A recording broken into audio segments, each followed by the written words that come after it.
Hello mga kakusina, tara samahan niyo ako gawa tayo ng pang breakfast na napakasarap nito at cheesy pa. So gawa tayo ng cheesy bread roll sa air fryer.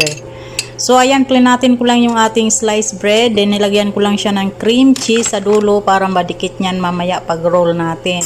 Then nilagyan ko siya ng mozzarella cheese. Ayan, napakadali lang naman itong gawin mga kakusina. Ayan, easy lang.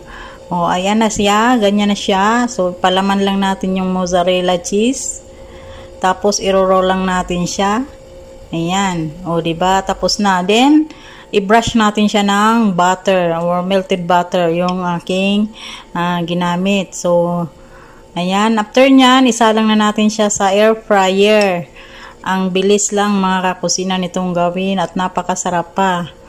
So, ayan, iluto lang natin siya ng mga 5 minutes mga kakusina sa air fryer.